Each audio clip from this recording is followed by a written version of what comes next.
ଦେଖନ୍ତୁ ଏହି ଭିଡ଼ିଓ ଶେଷ ପର୍ଯ୍ୟନ୍ତ ଦେଖନ୍ତୁ। ଏ ଭିଡ଼ିଓ ଦେଖିଲେ ସବୁ କିଛି ଜାଣିପାରିବେ। ଦେଖନ୍ତୁ ଅନେକ ଭିଡ଼ିଓରେ ଦଶହରାରେ ସୁଭଦ୍ରା ପଇସା ମିଳିବ ବୋଲି କୁହାଯାଉଛି, ଅନେକ ଭିଡ଼ିଓରେ ଦୀପାବଳିରେ ମିଳିବ ବୋଲି କୁହାଯାଉଛି।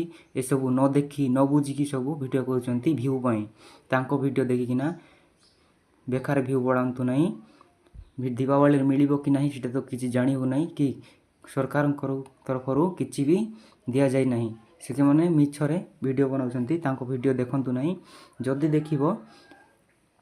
ଯଦି ସେ ସମୟ ଆସିଲେ ଦେଖିବ, ଆସିବ ତ ଆସିବ, ଯାହାର ଲିଙ୍କ୍ ଅଛି ସେ ଆସିବ। କାହିଁକି ଅନ୍ୟର ଭିଡ଼ିଓ ଦେଖିକି ଭ୍ୟୁ ବଢ଼ାଉଛ?